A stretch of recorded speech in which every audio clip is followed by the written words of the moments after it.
omukisa guno okubeebaza ennyo n'okubaaniriza mu press conference yaffe eno bannayuganda mwenna gye muli ate n'okusiima omulwanirizi w'obutonde olw'ensonga yonna gye yalwaniriramu obutonde kati omugenzi Kasirye Gwanga. Olunaku olwaleero tuyise press conference okutunuulira eggwanga lyaffe weriri bwe litambula, naye nga bulijjo tetukoma ku ekyo n'okuvaayo n'ekyokukola kiki ekiteekeddwa okuba nga kikolebwa. Ekisookera ddala twagala okutunuulira transport mu ggwanga lyaffe Uganda, ebyentambula naddala mu kibuga Kampala. Ebintu tebiteekeddwa kubanga bigwibwamu bugwi olw'okuba waliwo embeera ezzeewo ne mugamba nti tujja kukola kino tujja kukola kiri, naye wateekwa okubeerawo abateekerateekera ekibuga. Kati baddawa balagawa? Kati entambula bw'ovaayo olwaleero n'ogamba nti abavuzi ba boda abawerera ddala emitwalo 15 nti bo bagenda kuva mu system, ogyewo abavuzi ba taxi abawera emitwalo 12 bave mu system olw'okuba oyagala okuleetawo buses abantu abatono baganyulwe n'ennanyinizo gwe batembeeta gwe tutannamanya. Obeera oleetedde abantu emitwalo 27 okufiirwa emirimu. Uganda erina ebbulwa ly'emirimu, abantu bava mu lockdown, tebalina kyakulya tebalina kyakunywa, kati oddidde ogamba nti bodaboda ziveewo ogyewo taxi. Ab'emyaka egyo era be bavubuka era abatalina mirimu nga tulina ebbulwa ly'emirimu. Kaakati bw'okwata n'ojjawo abantu emitwalo 27 olwo balese tebalina mirimu, ogenda kwongera bubbi, ogenda kwongera ki ky'olubirira okwongera. So bagezesa dda ne baleeta kuwakuza ennume, payoniya baasi, okukola kwabyo tetwabiraba. N'ezimu zikyatudde, endala kati zitambuliramu okusinga bw'olaba nti bw'ogiyingiramu ogenda okutuuka nga essimu yo tokyayina. So kaakati bano aba takisi be bavunaanyizibwa ne bannannyini takisi okubanga babataddemu balabe engeri gye bakyusibwa okuva mu takisi bayingire mu baasi, so si kubakanyuga mabbali, naye okubeera nga nabo beenyigiddemu.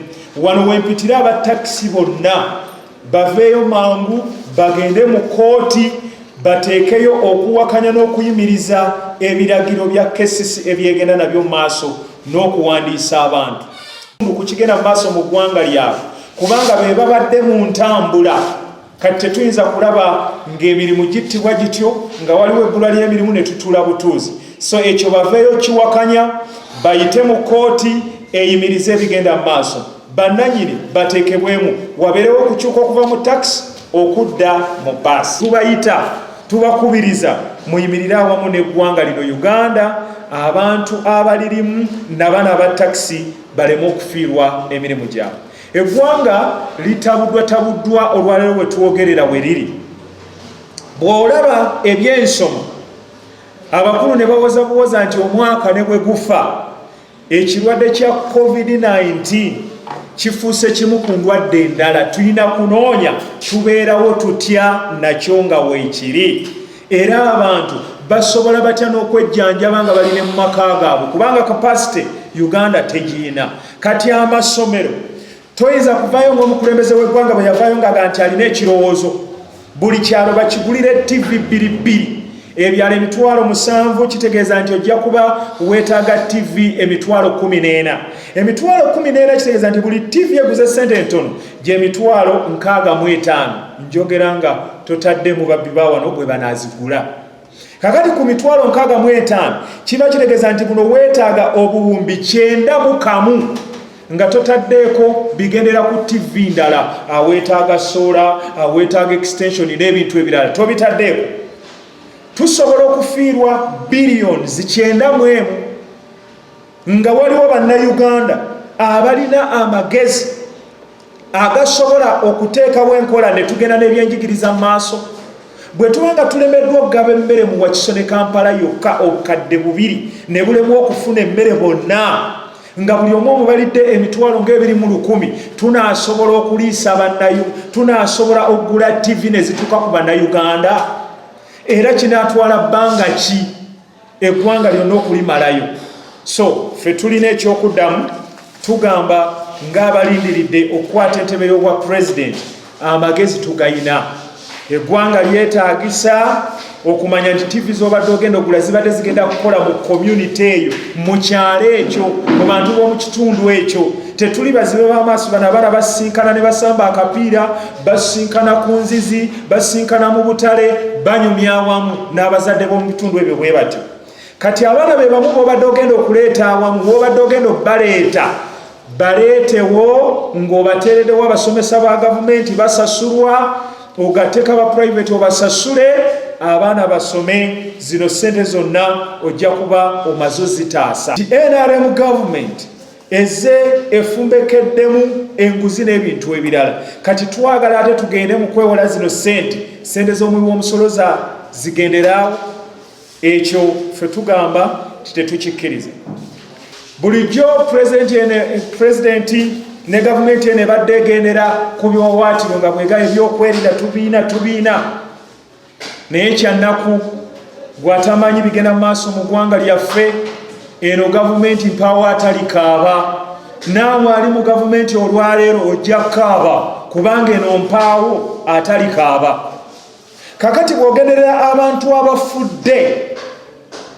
bafudde engeri za mirundi ebiri, wabaddeyo abatasobola kutuukako ddagala lya HIV AIDS ne bafa, wabaddeyo abatasobola kutuukako byakulya nga tasobola kumira ddagala n'afa, waliwo abattiddwa abakuuma ddembe nga be batulugunyiza bannayuganda, abakazi abatunda ebintu ku nguudo, abatunda fruitsi, abatunda nakati, bano abo ab'embuto batulugunyiziddwa, bakubiddwa, abamu kibaviiriddemu okufa. Cases nyingi ze tulina ez'abantu abafudde nga Alex Olyemu Emukono, Kasimu balugenderamu, naye nga kyebagendeddemu ki? Ngeri yakubwa masasi ba poliisi bennyini.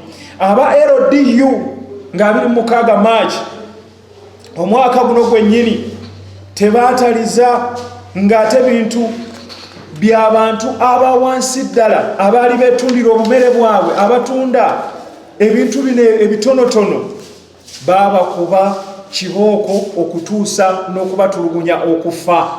Edward Musinguzi yakubibwa amasasi nga ono Edward Musinguzi akuba Robert Mayega misana tuku. Naye kiki ekyaliwo? Nti bano bwe bajja okukwata owa LDU munnaabwe yennyini, naye bamukuba masasi n'afa. Kati ye gavumenti gye tulimu ebyokwerinda biri ku bantu abatono, 1% of 1% elite. Abo bokka be baliko ab'olubatu. Kakati munnayuganda abonaabona wenyamira, naye tetujja kaaba oba oliawo nga pulezidenti bwe yakoze. Ku lunaku lw'abazira yategeeza nti waliwo bano abanyuunyuunsi mu gavumenti ye, nani waliwo kawukuumi, waliwo enkwa ezinyuunyuuta bannayuganda. N'akola statement egamba nti bano bagende mu geyeena. Kaakati bw'okola statement bwezityo kitegeeza nti eggwanga oliwaddeyo likuvudde mu ngalo, tokyalisobola. Statement ezo zitegeeza kulekulira.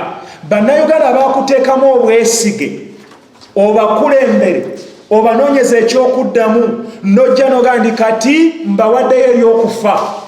Bwe walayira n'okwasibwa constitution ya Uganda wakitegeera.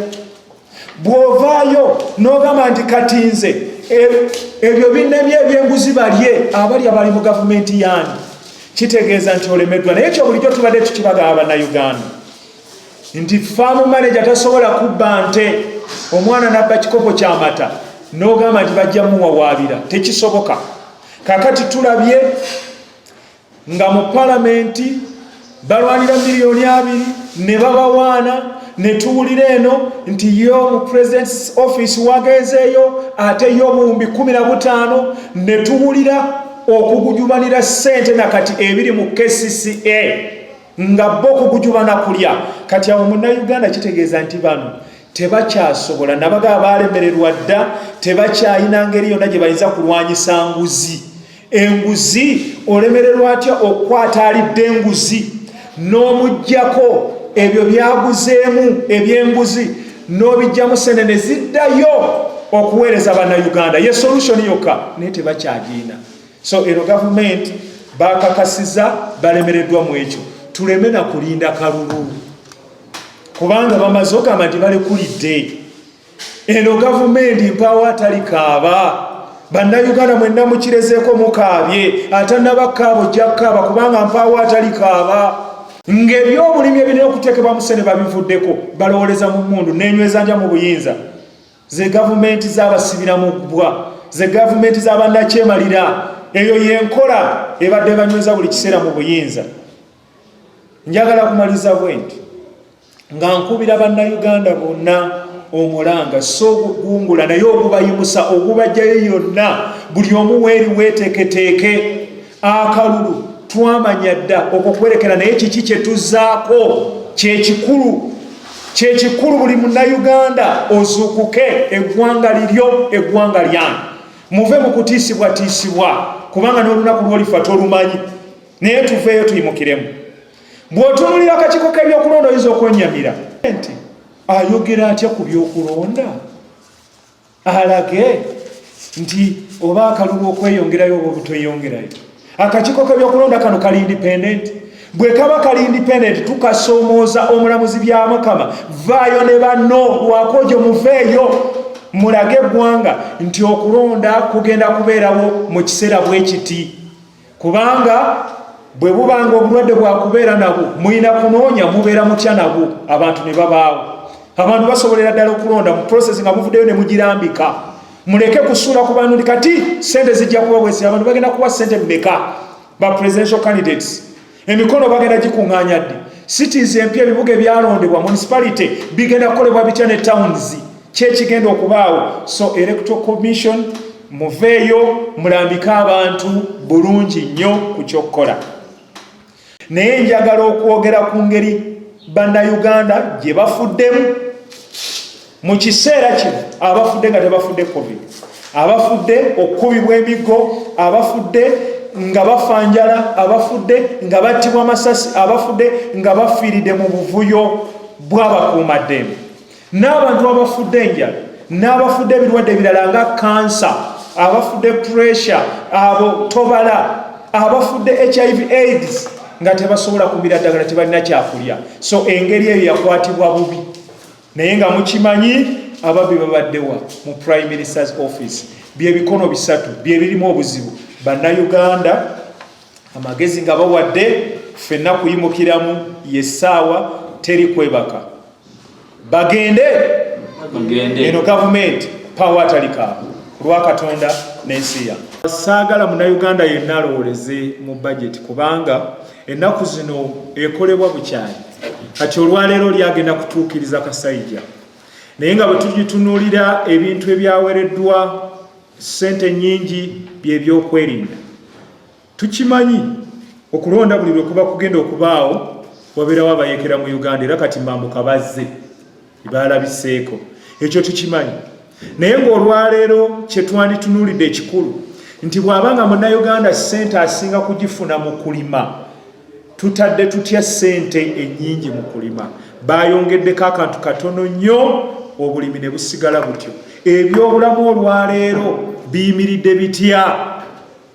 So twandibadde tutunuulira ebyobulimi nga bikulu nnyo ne tutunuulira ebyobulamu nga bikulu nnyo kubanga abantu abalamu be bajja okukola ofune ssente. Ebyobulimi byokka bisobola wano tuyimiriza kubanga ebintu bingi ebirala oba oliawo mu ekonome bijja kuyimirira. Budget kyeyakola luli ekyaliwo nakati kyekigenda okubaawo security ejja okuba ku top yadde wabaddewo covid era health si ejja okubeera ku top security ejja okuba ku top. Kakati twebuuza covid wa myezi 6 batuulira bayinza n'omwongerayo kakati sente zifisse mu kaseera kano ketubadde nga tezikola zigenda kukola ki?